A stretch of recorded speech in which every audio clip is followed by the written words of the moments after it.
Bonjour à tous, j'espère que vous allez bien. Moi, ça va super bien. Je suis heureuse de vous retrouver dans cette vidéo où nous allons parler du Canada. Oui, j'ai fait 2 mois au Canada et j'aimerais vous faire mon retour d'expérience par rapport à ce pays, qui est un pays magnifique, un pays dans lequel je passerai ma vie. Et donc, je vais vous donner je vais vous dire ce que j'ai trouvé de bien et ce que je n'ai pas trop aimé, hein.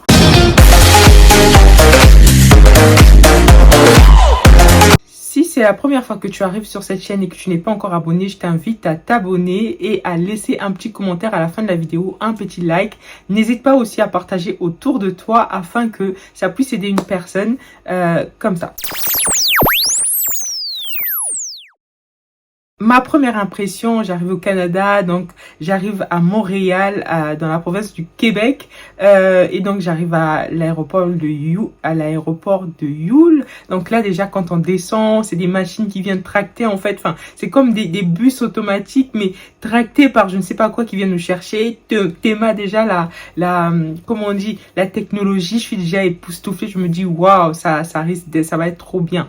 Donc je sors et tout est automatisé, même pour récupérer pour passer à l'immigration, on scanne d'abord son passeport et du coup à la machine et après du coup on va devant l'agent d'immigration devant lequel on répond aux questions. Donc, moi, j'arrive avec un visa visiteur, j'ai des questions qui sont posées du coup par rapport à mon visa visiteur, pourquoi je suis là, combien de temps je vais rester, chez qui je vais rester, quel endroit je vais visiter. Et là, pour la petite histoire, je dis je vais visiter Laval et on me demande pourquoi vous allez visiter Laval. Je dis pour l'université de Laval, c'est l'université de Montréal à Laval.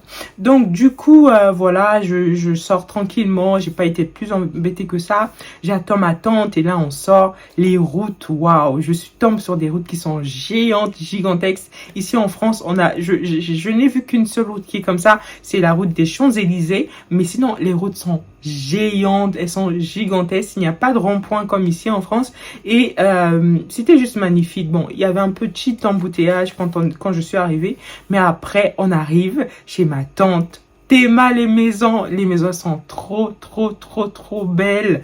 Elles sont trop belles. Ah, dès que j'ai vu la maison, j'avais plus envie de revenir. C'était trop beau. Les gens, ils étaient sympas dès les premières minutes, même dans l'avion, hein. Les Canadiens qui étaient à côté de moi, ils parlaient et tout, ils me parlaient, bon, avec leur accent québécois, mais c'était juste magnifique. Donc j'arrive et tout.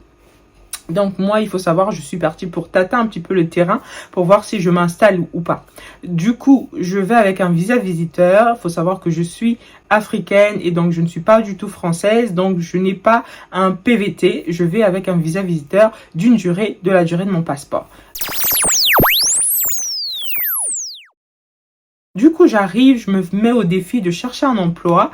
Dès les premiers jours, du coup, je vais pour chercher à ouvrir un compte, ce que j'arrive à faire. Et d'ailleurs, si vous êtes au Canada avec un visa visiteur, que vous voulez ouvrir un compte, n'hésitez pas à m'écrire pour que je puisse vous donner les topos que moi j'ai pu avoir. Donc, dans les premiers jours, je vais à la banque pour ouvrir le compte et tout. Ça n'a pas été du tout compliqué. J'ai juste donné une référence. Là-bas, il faut savoir que ça fonctionne beaucoup par référence. Donc, du coup, comme je connaissais une personne qui était à la banque, j'ai pu facilement ouvrir mon compte. On ne m'a même pas demandé de facture de loyer. On m'a juste demandé ma pièce d'identité, 2 pièces d'identité et on m'a ouvert le compte.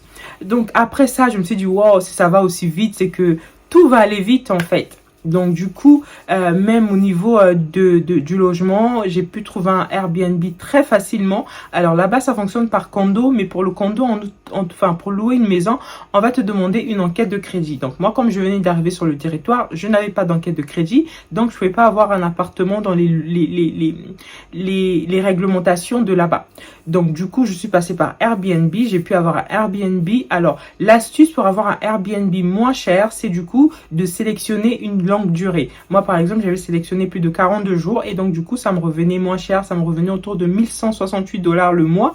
Donc ce qui revient encore moins cher par rapport aux appartements, aux condos qui sont loués dans Montréal même. Alors moi, j'étais à Longueuil, donc c'était un peu moins cher, je crois encore que Montréal. Mais voilà, pour trouver sur Montréal, c'était autour de 1500 $. Donc, j'ai pu trouver un logement facilement. Après, j'alternais entre chez ma tante et dans mon logement. Et donc, du coup, ma lutte, ça a été de trouver un travail. Quand on nous dit que au Canada, il y a du travail, c'est vrai qu'il y a du travail. Mais moi, j'ai eu des difficultés à trouver du travail parce qu'avec un visa visiteur, il n'y a pas beaucoup d'employeurs qui veulent te recruter. Il faut avoir un permis de travail pour pouvoir être recruté. Donc moi, quand je postulais, on me rappelait, j'ai passé pas mal d'entretiens, mais le permis de travail bloquait. Alors du coup, je me suis dit, bon, bah, je vais peut-être passer par la résidence permanente plutôt que par le visa visiteur. Donc pour toutes les personnes qui se disent je vais aller au Canada avec mon visa visiteur, je vais facilement trouver du travail, ne vous précipitez pas trop vite, vous pouvez trouver, mais idéalement c'est mieux de partir avec la résidence permanente plutôt qu'un visa visiteur. Après, si vous êtes français ou vous appartenez à un pays où il y a des accords avec le Canada, ben vous pouvez y aller, vous avez avec un PVT, on vous délivre facilement le permis de travail et vous commencez à travailler, ou sinon le permis d'études et vous commencez à étudier. Donc pour moi ça a été ça la petite difficulté, le fait que je sois allée avec un visa visiteur et que je n'ai pas facilement trouvé du travail. Donc j'ai été obligée de revenir en France, mais je garde le projet dans un coin de ma tête.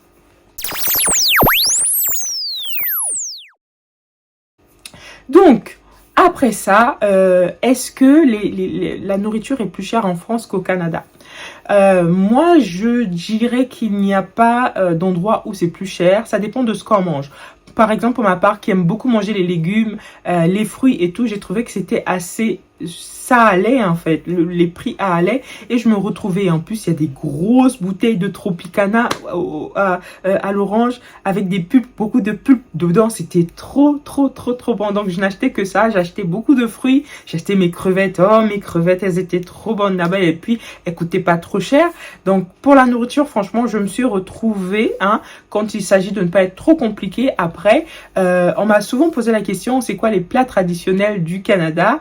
À part la poutine, je n'ai pas vu de plat en tant que tel qui faisait la différence avec d'autres pays. Et donc, du coup, je mangeais plus africain, plus français que canadien. J'ai mangé un de ces homards, je vous le mets juste là, c'était trop bon. C'était trop bon et c'était au Vieux-Port. Donc, j'ai visité le Vieux-Port, j'ai visité le Mont-Royal, j'ai visité... c'est tout ce que j'ai visité. Je devais aller aux chutes du Niagara, mais je me le garde pour plus tard. Mais c'était juste bien, c'était juste trop bien. On a souvent dit qu'au Canada, il fait trop froid. Et ben, pendant l'été, il fait chaud comme en France, il fait chaud comme en Afrique, il fait chaud. On a besoin de dormir avec la climatisation parfois. Donc, si vous voulez visiter le Canada et que vous ne voulez pas vivre une période de froid, je vous invite à y aller en été. Vous allez vraiment avoir votre part. Ou sinon, en automne, quand les fleurs commencent à devenir un petit peu rouges et tout, quand le paysage est très beau, franchement, vous n'allez pas regretter votre visite. Oui, il pleut aussi là-bas, il a plu. Il y avait des moments où j'étais obligée de sortir avec mon parapluie pour pouvoir faire face à la pluie. Il y avait des moments où je me suis mouillée. Mais voilà, vous voyez qu'il y a des temps où il ne neige pas. Donc, parlons un petit peu des Canadiens. Franchement, ce sont des personnes, surtout les Montréaliens, des Québécois, ce sont des personnes qui ont le cœur dans la main. Franchement, j'ai tendance de dire qu'en France, on a peur de la diversité. Là-bas, j'ai l'impression que la diversité fait plaisir. Et même quand quand je suis allée dans les administrations, je sentais que c'était brassé. Je ne me retrouvais pas forcément devant des Canadiens. J'en ai très peu rencontré d'ailleurs. Et du coup, on voit vraiment, tout le monde se retrouve en fait. On ne se sent pas étranger, on se sent bienvenu dans ce pays. Et c'est vraiment ce qui m'a beaucoup touché, c'est ce qui me donne envie d'y repartir. C'est vraiment ce côté humain. Voilà, comme eux-mêmes ils disent, l'homme c'est la valeur d'une nation. Et donc que tu sois blanc, noir, chocolat, kaki, vert, tout ce que tu veux, tu es bien accueilli et tu peux vivre facilement au Canada. Donc, la vie n'est pas aussi chère. Bon, ça dépend en tout cas du portefeuille qu'on a. Quand on a un revenu moyen de 2000 €, voire donc 3000 $, on arrive à s'en sortir au Canada. Donc, moi, j'avais prévu mes économies et tout pour les vacances. Donc, j'ai pu m'en sortir et franchement, je n'ai regretté aucun des jours où j'étais là-bas. Donc, au niveau des transports, si vous décidez de louer une voiture, par exemple, il faut savoir que le carburant est assez cher.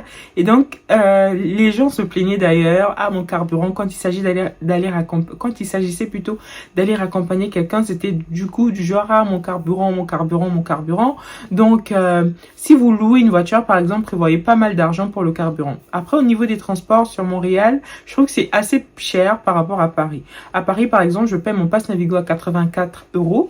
Là Rabat, j'étais obligée de payer, enfin je payais mon pass pour la zone montréalienne et les banlieues dans lesquelles j'allais, donc Longueuil et Laval. Je payais 155 $ par mois, ce qui revient autour de 112 € par là si je ne m'abuse. Donc vous voyez, il y a quand même une grande différence. Là, on est quand même fiers des transports franciliens, même s'ils veulent les augmenter et tout. Mais voilà, il y a quand même une grande différence par rapport au transport. Il y a 2 lignes de métro, non, il y a 4 lignes de métro, il y a 4 lignes de métro, il n'y a pas de RER, il y a beaucoup de lignes de bus. Donc comparé à l'Île-de-France, comparé à Paris, on se retrouve facilement, on se perd moins.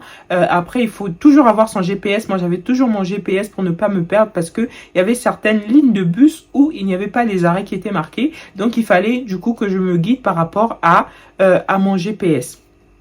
Donc pour les transports, c'est ça, c'est assez simple, c'était assez fluide, il y avait beaucoup de transports. Je ne me plains pas pour ça, pour aller faire les courses et tout. Les distances étaient assez courtes, donc je me retrouvais par rapport à Paris ici où parfois il faut faire 2 heures pour aller d'un coin à un autre. Maintenant, ce que j'ai beaucoup aimé aussi, c'est la grandeur des supermarchés. Alors, il y a certaines personnes qui disent que ça les défavorise, mais moi, j'ai beaucoup aimé. Déjà, les rayons, ils sont assez grands. Les courses, on trouve beaucoup de choses en fait, on trouve beaucoup de choses pour faire ses courses et tout. Donc du coup, quand on va par exemple dans un supermarché, c'est assez simple de pouvoir tout réunir plutôt que d'aller faire dans plusieurs supermarchés. Moi en Île-de-France par exemple, j'étais obligée d'aller dans plusieurs supermarchés pour faire mes courses. Donc ça, je trouvais que c'est assez pratique. Donc j'allais dans deux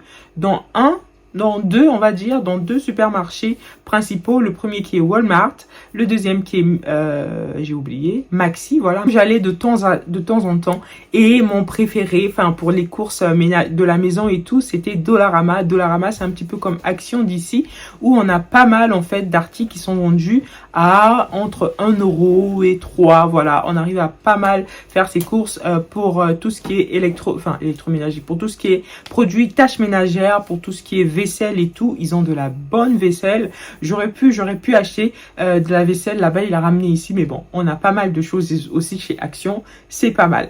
Ensuite, un des hits que j'ai trouvé, c'est du coup les boulangeries. Il n'y a pas beaucoup de boulangeries parce que la boulangerie, malheureusement, elle est typiquement française ou dans d'autres pays. Et donc, du coup, j'en ai pas trouvé beaucoup. J'en ai trouvé une première moisson dans laquelle j'allais souvent acheter mes baguettes de pain ou mes gâteaux, mes croissants et tout. Il y a aussi Couche-Tard. Donc, Couche-Tard, c'est un petit peu comme les points relais d'ici, en fait, où ils vendaient du pain, des croissants et c'était pas mal. En fait. Donc pour la pâtisserie ou la bonne baguette traditionnelle que je n'ai pas trouvée sur place, c'était un peu compliqué pour s'y retrouver. Donc c'est un petit peu ça le petit bémol qui n'est pas très bien méchant parce qu'ils ont leur spécialité là-bas aussi du coup. Et en supermarché aussi on trouvait du bon pain. Mais si je voulais manger la bonne baguette, moi qui étais habituée à manger la bonne baguette, la bonne tradie, du coup ça me manquait un petit peu. Mais voilà, on se retrouve quand même avec du pain, on se retrouve quand même avec des croissants, des gâteaux qui ne sont pas forcément comme ici, parfois beaucoup trop sucrés, parfois beaucoup trop artificiels, mais il y en a quand même. Donc voilà pour tout ce qui est boulangerie qui m'a un petit peu manqué. Le côté charcuterie aussi c'est pareil, la France, l'Europe et on va dire l'un des continents où la charcuterie est meilleure. Donc du coup, au niveau de la charcuterie, on se retrouvait pas trop. Bien évidemment, on trouvait le bacon, on trouvait d'autres choses à la place qui étaient aussi bonnes. Donc du coup, ça faisait quand même l'équilibre. Je ne pouvais pas dire que je n'avais pas de quoi manger en fait. J'arrivais à me retrouver culinairement parce que je suis pas très compliquée. Mais pour les personnes qui ont un palais très compliqué, ça va être aussi un peu compliqué de se nourrir. Ce que j'ai trouvé aussi un petit peu cher, ce sont les mèches pour se tresser. Heureusement que j'avais ramené mes mèches. Je m'étais dit, je ne sais pas comment ça fonctionne là-bas. Je ramène quand même une mèche par précaution. Donc pour trouver des mèches, il y en a dans les exotiques et tout, mais ça coûte autour de 7 $. Donc le paquet d'expression par exemple coûte 5 €. Donc du coup pour se coiffer pour une tête entière, on monte facilement à 20 €. Bon, c'est pas cher, ça reste pas cher, mais c'est quand même un petit peu plus cher par rapport ici où j'achète mes paquets d'expression à 2,50 €. Et donc du coup, voilà, c'est un peu dommage. Et la coiffure aussi est chère. Donc ce qui peut faire du coup une niche pour les personnes qui veulent immigrer au Canada, qui savent coiffer. Franchement, vous pouvez vous faire de l'argent dans la coiffure. Donc c'était un petit peu ça. Bon, moi je me tresse toute seule, ça n'a pas été compliqué pour moi, mais pour les personnes qui ne savent pas du tout se coiffer, c'est un peu plus cher. Ce qui est aussi cher, c'est la scolarité. Franchement, la scolarité au Canada, ça coûte des plombes. Donc, j'ai essayé de m'inscrire pour pouvoir faire une formation et tout parce qu'ils proposent pas mal de formations. Mais ça a été difficile. Ça monte très rapidement autour de 20 000 $.